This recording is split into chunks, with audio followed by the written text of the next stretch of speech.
left off, we were talking about the start of Puffin stuff. Now, I just wanted to clarify, was this a written proposal that got the show sold, or how did that work? This was a book which laid out the show, a Bible, and some artwork, and whatever else was in there. I don't remember. Now, it wasn't big; it was small. Then we did a big. But I don't think we ever. Larry White was coming out to the factory, you see, so he saw some of this evolution at some point. So we must have given the bigger presentation, to NBC before they bought it. And how would that presentation gone? I mean, how would you have described? It's all artwork. In fact, most of that artwork we had in the auction catalog, some of it. And we've got big books, rather good-sized books, maybe 35 inches by 15, 18 inches, that open up with hardcovers that have our presentations for all the shows we did. Yeah, the front would always have the logo, and then once you could tell the story by turning the pages, and you knew who the characters were, and it was Living Island, and who the live people would be. There was Witchy Poo, and we named everybody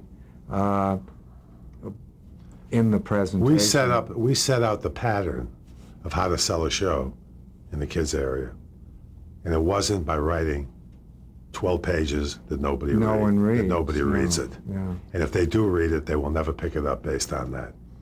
But if you can give them a pictorial look of what this is, and if they have a comfort level that you can deliver a show, and if they have the guts to pick something up that's different, then you get your show on. And I think that these visual presentations helped us sell the shows, because to be perfectly honest, some of them we didn't know what the show was when we were doing it. We knew what the pictures were. I mean, one time we sold a show to ABC. When we left, we said, what did we just sell? But the guy bought it anyway. So then we worked out all those problems from the time they said yes to when we did it. After Puffin stuff, all three networks, trusted us because we delivered such a spectacular show for $54,000 an episode, and it became such a huge hit. So, then each network would say, well, what else do you have? What else do you have? So whatever we coughed up, they would buy. And we always, one thing about Marty and myself is we put everything up on the screen and very, very little in our pocket. And bottom line is that's one of the problems, that we're still around as independents, but this was not a good thing, because you pay for this for many years to come. Now, there were only 17 episodes of Puffin stuff. And the reason that there wasn't another 17 was that the next guy that was at NBC, he replaced Larry White, and he offered us 5% increase on the second series, and that means we would have lost another $1 million. So we only wound up with 17 episodes. And then we got another series on for 17 episodes, The Bugaloos. And we never got that renewed because it cost too much, So for the first 3 or 4 shows we did, this was a creative, major success and a financial disaster for us, and nobody, believe me, came to our rescue from the networks, Well, in those days, you didn't merchandise. There wasn't things like that, offshoots of getting your money back. And so that was the big problem, It was actually Disney that started not too many years ago to really get in on merchandising and make sure that what they created would kick back a huge amount of money. Well, then, when we did it then, you were prohibited from doing this stuff. There was merchandising out there. But it was against... But they had, there was the Hot Wheels case that was like, selling the cars to the kids on the same half hour they were watching it. Now, you can do anything now. Well, there was practices and standards, right, which we don't have. I mean, they still have it. that. Well, not like what we had. They drove us crazy with just unbelievable things that, were... But we're happy that we did it because, with all of the interference that mostly I had, okay? I had all this aggravation. We still created something special, and we got to be grateful that we had this opportunity, and we still do, to do all this stuff today, which we're taking Puffin stuff plus other titles and making movies out of them. Can you talk a little about the interference? What kind of things were you asked to change or do? Well, the first thing was the title of Puffin Stuff. They did a research on it, and I got that phone call, and they said that the research didn't come back, and they would not accept that title. And I asked the question, well, what did the research say? They said, well, the word is too feminine. It meant, they thought it meant a powder puff. I said, now wait a minute. The most popular song right now is Puff the Magic Dragon. And that is where, we actually took that title from. They said, well, what does the HR stand for? I said, well, Puffin Stuff didn't look right to me. It needed a first name. It just wasn't complete. And so he was the mayor of Living Island. I didn't want to call him Mayor Puffin Stuff.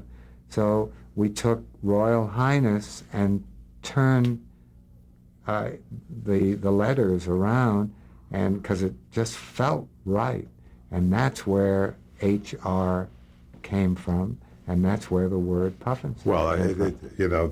the interference, not the word, the interference factor then was minuscule compared to the interference factor today. It's just different today. You got everybody that never made a show in their lives telling you how to make one. Then you had practice and standards telling you don't touch witchy poo. You can't have stupid bad touching witchy poo. It's violence, So that we could live with. That wasn't all that bad, As far as Puffin Stuff being too feminine of a title, the joke of it is if that was true, the biggest hit that we take today is that we put one over on the networks that was all drug related, So it goes from a powder puff to being drug related. So, they do these big questionnaires on the internet, and said, and it says on the question is, what does HR stand for? And what does Puffin Stuff stand for? And so 999 people out of 1,000 say HR stands for hand rolled. And one person, one out of the 1,000 is Sid Krofft that says Royal Highness backwards. So that's what goes on. But we'll say it one more time. You can't be involved with drugs while you're going to work every day and making shows that make sense. And we didn't. That was, that's a pipe dream, and we let them have it. And when the show first came out, did people already say that about the drugs, or was it? People were saying that pretty soon, I mean, the rock groups were asking for the films. The Beatles were asking. The Beatles, Brian Epstein, who managed the Beatles, we sent a 16 millimeter film of Puffin Stuff to him in London every week because the Beatles wanted to watch the show. That was then. So we didn't even get it. We figured, well, it's on at 6 o'clock in London, so they think it's an adult show. But it always, because of the colors, and it was the early 70s, I'm sure. And we used to get over 10,000 letters a week, and not from kids. At the end of the show... That was from Liberace. No. At the end of the show, Puffin Stuff said, keep those letters and postcards coming in. And it was the college kids that would get up at, Saturday. That was the thing to do, get up and watch Puffin Stuff. Well, I think that this is what's happening today. I mean, we did all these shows, and you can't kill these shows with a baseball bat. They're just, everything's happening today, better than it ever has. But they also still look good. I just watched one a couple of days ago, and it's like, almost looks like it was done yesterday, not you know, all those years. Another objective opinion. For someone who hasn't seen the show, how would you describe it? Can you describe the premise of HR Pufnstuf? Well, It's if pretty. this was a television show we were doing, I'd tell them to go buy the tapes. No, right. Well, you know, I guess it's like, you know, we created some incredible characters. We had the kid who got the Oscar nomination from Oliver, who played the Artful Dodger, Jack Wilde. We had Witchy Poo in there that was the greatest witch there was, you know, even said by Margaret Hamilton. She calls her the best witch there was. And the stories were incredible. You know, everything talked in this place, you know. And they were looking for this magic flute. She wanted to rob the magic flute the entire series that spoke. Freddie the Flute. And I think Stupid Bat, Freddie the Flute, Ludicrous Lion, the music, the theme song, you didn't stop anybody 28 years old to 40, they'll almost for sure singing the theme song today. So it's got a thing to it that I don't know. It's a texture, and that's, you know, it's just one of those. It's amazing the impact that it made, and for the grown-ups to take all those memories with them all these years. And believe me, as Sid said earlier, we did not do this by ourselves. We had some great people, mostly new, young, fresh people that we would hire because that was where our heads were at. And we did have some seasoned people like Cy Rose, who did McHale's Navy, who came aboard and helped us produce it. When we didn't know how to do it, you know, we were learning on the job. And you know, so Pufnstuf, you better go find it and watch it. It's hard to describe.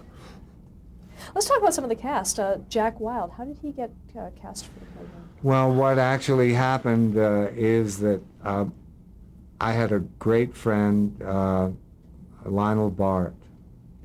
And Lionel Bart, of course, wrote Oliver and the music, and taken from the great book.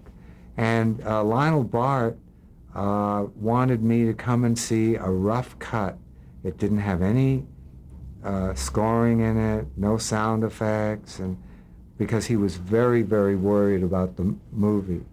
And I went and sat through it, and at that time we were thinking about, we weren't at that point where we were going to audition, we were just thinking about what kind of a kid we wanted for Pufnstuf, because we just got picked up.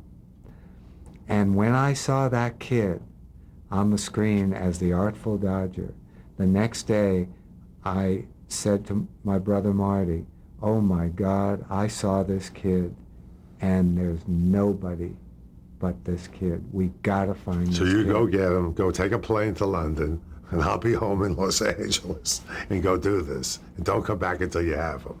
And that's the way it happened. So you actually...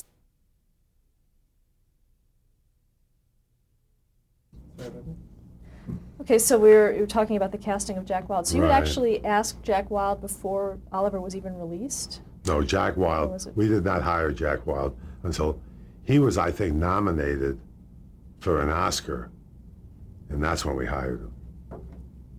You know. And then he became a nightmare for me personally. No, come on, Marty, the movie didn't come out. The movie didn't come out. Well, I saw a rough cut of it. Jack Wilde, they couldn't even find him. Remember when they picked this little kid up from a playground, and Lionel Bart didn't even know how to find this kid. Well, you had a problem finding him. We got picked up in February. The Oscars are in the beginning of April, and he was already, I think. We took him to the Oscars. Pufnstuf wasn't even on the air. No, we weren't on the air, but Oliver was already in the theater. Yeah. No, he was already he was nominated. But he was not a disaster for that reason.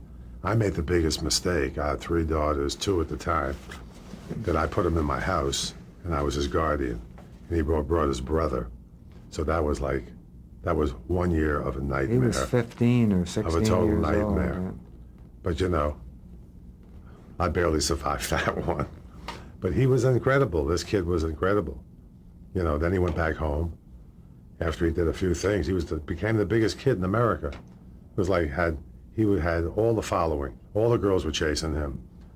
And his parents made him go back home. And he was never to be heard from again. You know, it's a shame. Now, of course, he's still in our life. Talk to him all the time. He's okay now. He had a rough go. But he's, you know, he's still Jack Wild. He's the Awful Dodger. But it's funny, the biggest fame he got was out of Puffin Stuff. You know, because that lasted.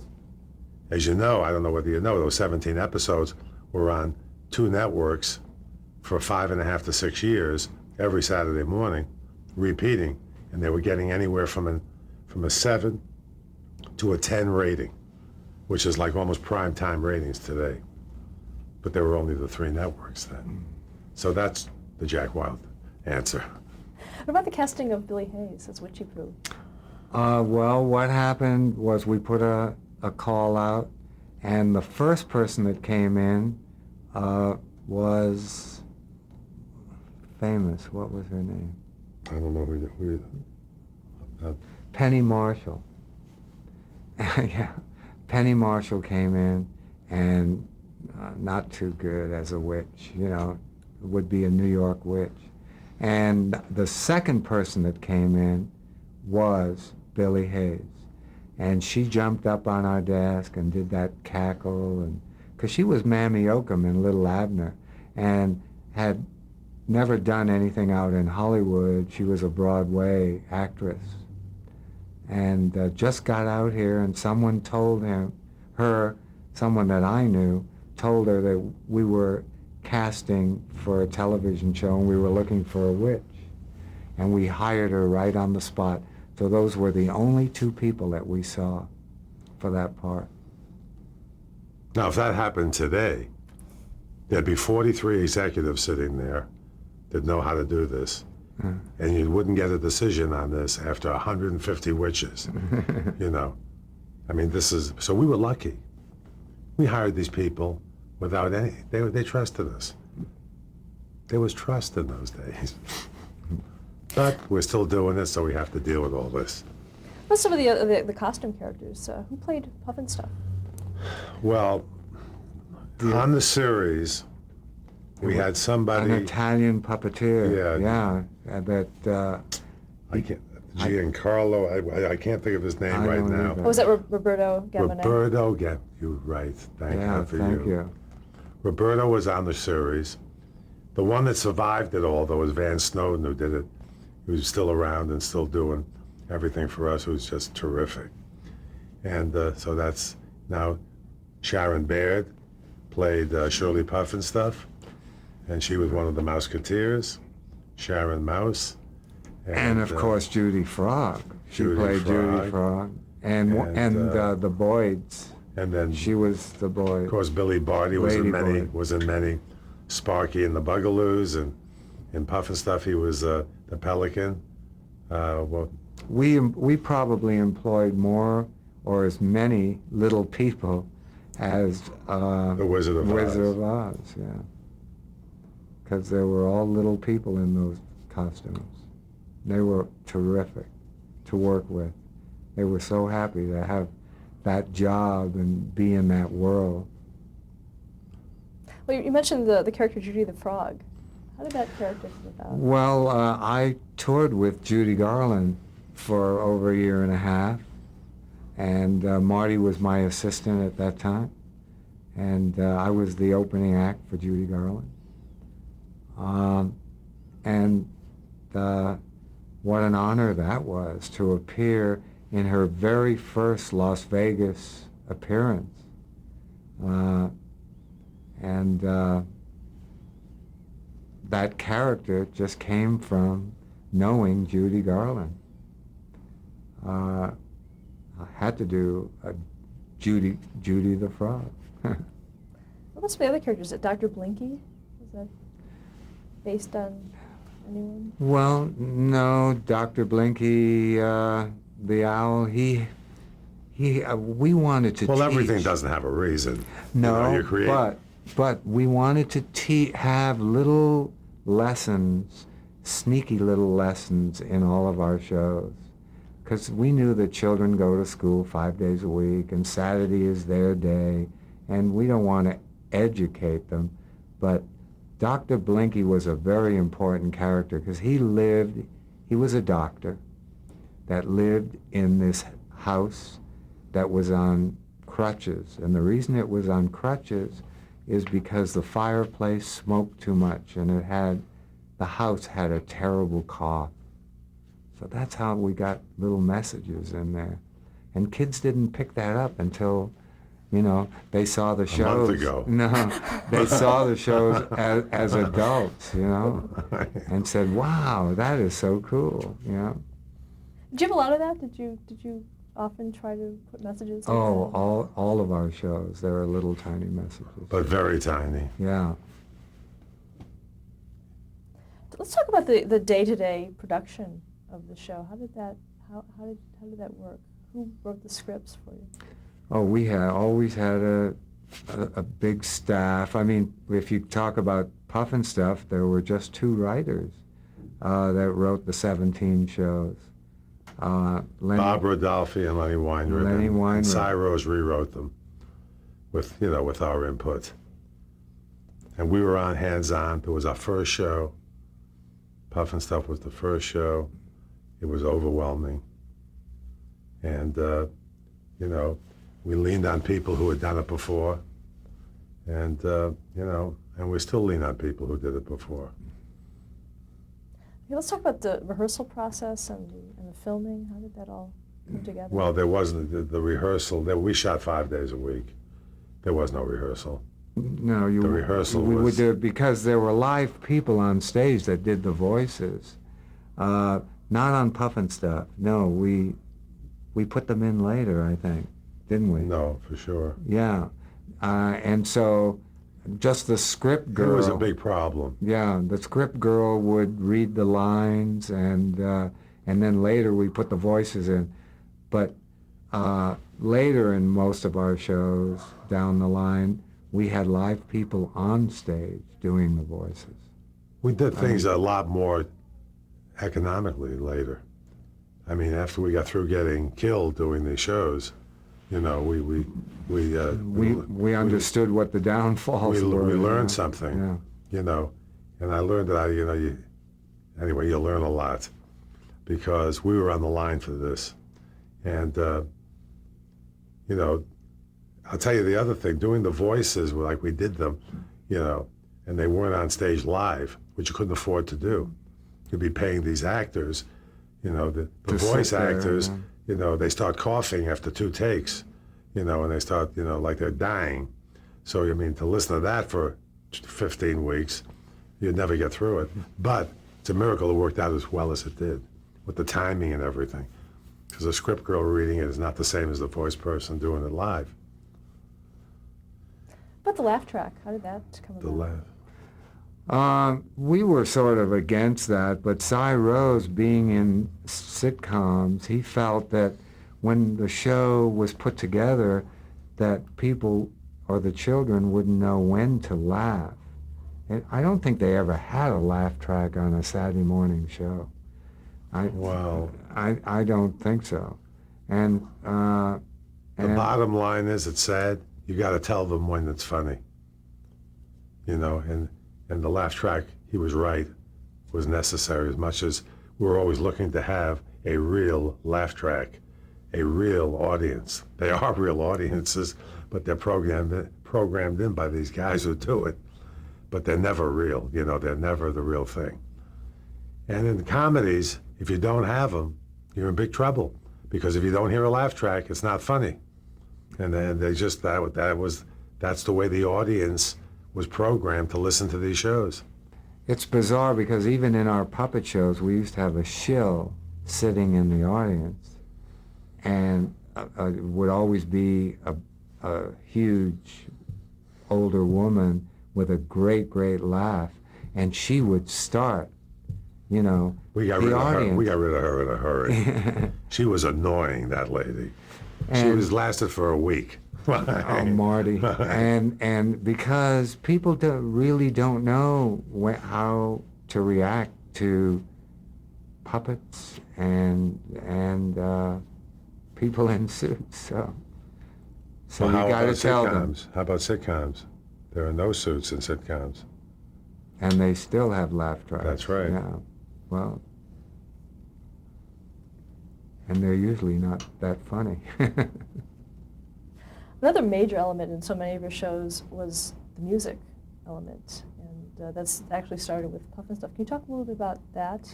How important was music at that? Well, to further the story, I mean, we knew that Jack Wild was so talented. You know, he could sing, he could dance, and we always had music in our live shows, and we followed that formula, you know. But it had to be very short, and it had to make sense of what the action was, you know, so it would further the scene. And it became very popular. What about the theme songs? They were written by a guy that we discovered that That's on Puff and Stuff. on Puff and Stuff. If he was living today, he would be on Broadway. He was just tremendous. Les Sarvis, yeah, terrific songwriter. What about the lyrics to the song? And he did the lyrics too, but again, he furthered the story, you know. He took it right off the script. Do you consider HR Puff and Stuff to be educational television for children? No. No. No, just soothing and entertaining, you know, and nonviolent and fun. Was this also the origin of the Krofft look? Did that start with? Well, Puff and there was a young man that we discovered for our show Les Poupées de Paris, who gave us. He was the greatest art director. I knew him when he was a dancer with the New York City Ballet, and an incredible artist. And we hired him to do Les Poupées de Paris, and he gave it such an incredible look. It was like something that the audience had never seen before. And when we did Puff and Stuff and opened up our factory, he always gave us what we now call the Krofft look. You know, he was responsible for that. Very psychedelic, and we both loved Technicolor, and that's what, you know, Wow. I worked very close with him, Yeah. and he understood my mind, and I understood his. The him and the he is Nicky Nato. Right. Okay, thanks. Right. Let's stop here to change the tape.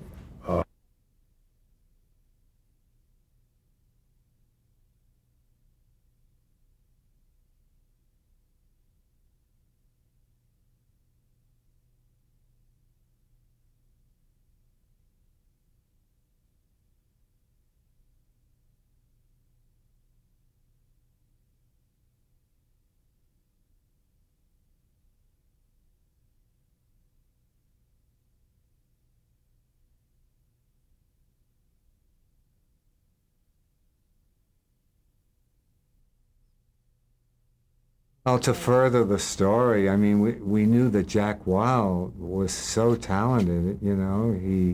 He could sing, he could dance, and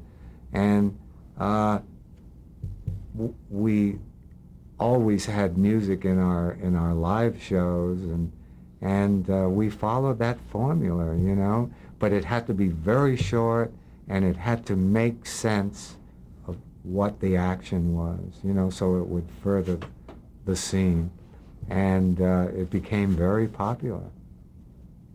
What about the theme songs? They were written by a guy that we discovered that That's on Puff and Stuff. on Puff and Stuff. If he was living today, he would be on Broadway. He was just tremendous. Les Sarvis, yeah, terrific songwriter. What about the lyrics to the song? And he did the lyrics too, But again, he furthered the story, you know, he took it right off the script. Do you consider HR Puff and Stuff to be educational television for children? No. No. No, just soothing and entertaining, you know, and nonviolent and fun. Was this also the origin of the Krofft look? Did that start with?